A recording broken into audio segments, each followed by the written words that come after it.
Real zombie story రక్తపిశాచి.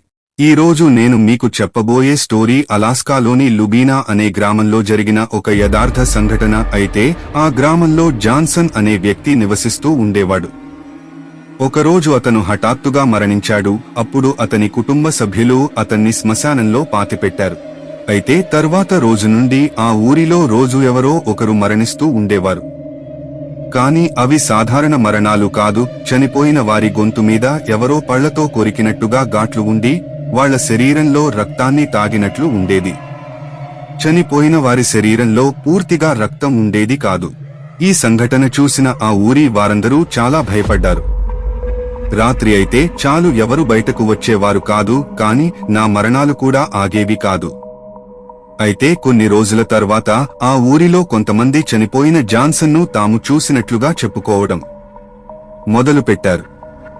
నెల రోజులు గడిచినా మా ఊరిలో మరణాలు ఇంకా ఆగలేదు. అయితే చాలామంది జాన్సన్ను చూశామని చెప్పడంతో జరుగుతున్న హత్యలకు జాన్సన్కు ఏదో సంబంధం ఉందని ఆ ఊరి వాళ్లందరూ నమ్మారు. వెంటనే ఆ ఊరి వాళ్లు చర్చి ఫాదర్తో కలిసి జాన్సన్ యొక్క శవాన్ని బయటకు తీశారు. వాళ్లందరూ ఒక భయంకరమైన దృశ్యాన్ని చూశారు. వారు అందరూ జాన్సన్ శవాన్ని చూసి చాలా భయపడ్డారు. దానికి కారణం నెల రోజులు గడిచినా జాన్సన్ శవం కొంచెం కూడా పాడవలేదు. అలాగే జాన్సన్ జుట్టు ఇంకా గోర్లు పాతిపెట్టినప్పుడు కంటే పెరిగినట్టుగా వాళ్ల ఇంట్లో వాళ్లు గమనించారు. అంటే జాన్సన్ ఒక రక్తపిశాచిగా మారాడు. అతనే రాత్రిపూట శవపేటిక నుండి బయటకొచ్చి అక్కడ ఉన్నవారిని చంపి వాళ్ల రక్తాన్ని తాగేవాడు.